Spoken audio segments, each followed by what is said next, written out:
saudara, sebelum kita membaca dan merenungkan firman Tuhan, mari kita satukan hati kita di dalam doa.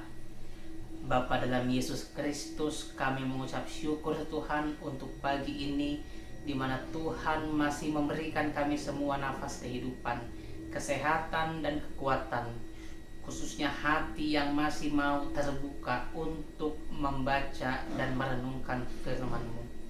Berkati Tuhan momen kami pada pagi ini, kami mau menyantap firman-Mu Tuhan, supaya kiranya hidup kami menjadi hidup yang sesuai dengan kehendak Tuhan. Dalam Kristus Yesus kami berdoa. Amin.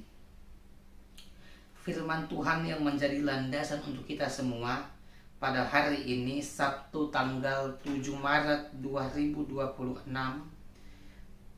ditulis dalam surat Yakobus pasal yang pertama ayat yang ke-22. Demikian dikatakan, tetapi hendaklah kamu menjadi pelaku firman dan bukan hanya pendengar saja, sebab jika tidak demikian kamu menipu dirimu sendiri. Dalam bahasa Batak dikatakan, alai gabe siulahon hatai mahamu unakola pananginangi aka napa oto-otohon dirina. Demikian firman Tuhan. Ada sebuah ungkapan mengatakan, masuk telinga kanan, keluar telinga kiri. Ini adalah sebuah ungkapan yang mau mengatakan ketika sebuah nasihat, ketika sebuah masukan tidak kita terima, melainkan hanya menumpang lewat di kepala kita. Nah, tentu dalam hidup ini kita punya banyak kelemahan, kita punya banyak kesalahan. Namun ketika orang lain atau siapapun itu mencoba mengingatkan kita, apa respon kita? Apakah kita mendengar saja, atau kita menolaknya, atau malah kita membantahnya? Inilah 3 sikap yang umum ditunjukkan. Tetapi lebih daripada ketiga hal ini, Tuhan mau mengajak kita bukan hanya mendengar, bukan hanya mengingat, atau apalagi membantah. Tapi Tuhan ingin kita melakukan segala masukan itu, bimbingan itu di dalam kehidupan kita. Tentu dalam hal ini yang ingin ditekankan adalah supaya firman Tuhan itu senantiasa berdiam di tengah-tengah hati kita masing-masing. Coba kita lihat amang-inang kehidupan kita. Mana yang selama ini lebih banyak menjadi dorongan dalam hidup kita? Apakah hidup kita lebih banyak didorong oleh hawa nafsu? Apakah hidup kita lebih banyak didorong oleh emosi? Apakah hidup kita lebih banyak didorong oleh kemarahan, keegoisan? Atau apa? Dorongan yang ingin disampaikan Yakobus adalah supaya setiap langkah kita, keputusan kita, ucapan kita itu ada dalam tuntunan Tuhan. Itulah sebabnya setiap hari Minggu kita datang ke gereja untuk apa? Mendengarkan firman Tuhan. Itu yang paling utama.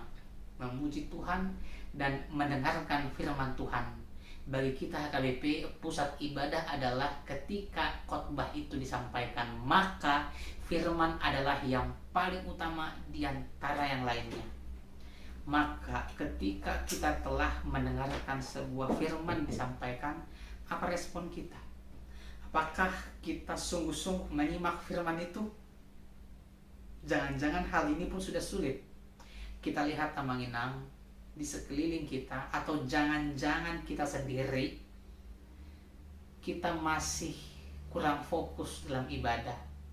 Ada yang ngobrol dengan temannya, ada yang asik dengan gadgetnya, ada yang asik dengan hayalannya, dan yang lain sebagainya. Ketika kita datang ke sebuah ibadah lalu kita tidak meletakkan fokus kita kepada firman Tuhan, maka kita telah kehilangan makna ibadah itu sendiri. Oleh karena itulah Tuhan mau mengajak kita melalui hamba-Nya Yakobus, jangan hanya mendengar tapi lakukan. Karena ketika kita hanya menjadi pendengar saja, tak ubahnya kita sama seperti orang Farisi yang dikecam oleh Yesus. Dia pura-pura kudus, dia hanya ingin dipandang oleh orang lain, tetapi padahal aslinya hatinya sangat busuk sekali, tidak menghidupi apa yang difirmankan oleh Tuhan. Oleh sebab itu, Amang Inang, firman ini sebetulnya sangat-sangat sederhana sekali. Ketika kita mendengar firman Tuhan namun tidak melakukan, maka kita sama seperti sedang menipu diri kita sendiri. Siapa di sini orang yang suka ditipu? Tidak ada yang suka. Bahkan kita sangat benci dengan penipuan. Bayangkan, masa kita yang membenci tipuan, malah kita sendiri pelakunya, dan bahkan kepada diri kita juga. Jadi ini adalah tindakan yang sangat-sangat tidak dikehendaki oleh Tuhan. Oleh karena itu, mari kita buat komitmen mulai pada hari ini. Kepada Amang Inang yang setia mendengarkan renungan ini, lebih komitmen lagi supaya di hari esok kembali mendengarkan renungan di channel ini. Pegang setiap firman yang disampaikan oleh hamba-hamba Tuhan. Pegang setiap firman yang kita dengar itu, ayat itu, jadikan landasan. Satu ayat yang kita baca hari itu, jadikanlah itu pedoman untuk menjalankan satu hari itu. Seyakin-yakinnya bahwa dalam iman kita pasti akan ada pertumbuhan ke arah yang lebih baik. Kita percaya itu. Khususnya Amang Inang, ketika kita besok hendak memasuki ke Minggu Okuli, saya tongdo mangaranap mata kudu pak jahoba. Mata kita terarah kepada Tuhan. Jadi fokuskanlah hidup kita hanya untuk kemuliaan Tuhan. Jangan letakkan fokus kita kepada hal-hal yang lain. Sebab apa? Sebab hidup kita ini dipanggil untuk memuliakan nama Tuhan saja. Oleh karena itu, marilah menjadi pelaku firman Tuhan di dalam keseharian hidup kita. Amin. Kita berdoa.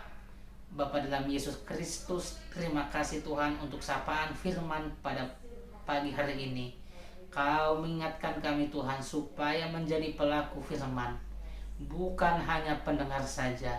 Sebab orang yang hanya mendengar tapi tidak melakukan sama seperti menipu dirinya sendiri. Kami tidak mau itu Tuhan, tapi kami mau menjadi alat-alat Tuhan, memberi kesaksian bahwa Tuhan adalah Tuhan yang senantiasa menyertai, memberkati kehidupan kami.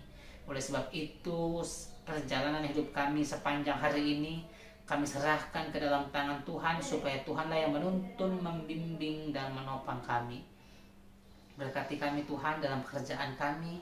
Kalaupun juga ada yang bersekolah, Tuhan memberkati pendidikannya, supaya Tuhan melalui tugas dan tanggung jawab yang Tuhan letakkan pada hidup kami masing-masing, kami boleh menjadi saluran berkat Tuhan. Inilah doa kami Tuhan, dalam Kristus Yesus Tuhan kami berdoa. Amin. Bapa kami yang di sorga, dikuduskanlah nama-Mu. Datanglah kerajaan-Mu, jadilah kehendak-Mu di bumi seperti di sorga. Berikanlah kami pada hari ini makanan kami yang secukupnya, dan ampunilah kami akan kesalahan kami, sama seperti kami juga mengampuni orang yang bersalah kepada kami. Dan janganlah bawa kami ke dalam pencobaan, tetapi lepaskanlah kami daripada yang jahat. Karena Engkau punya kerajaan dan kuasa dan kemuliaan sampai selama-lamanya. Amin. Kasih karunia Tuhan Yesus Kristus, kasih setia Allah Bapa, dan persekutuan Roh Kudus menyertai kamu sekalian. Amin.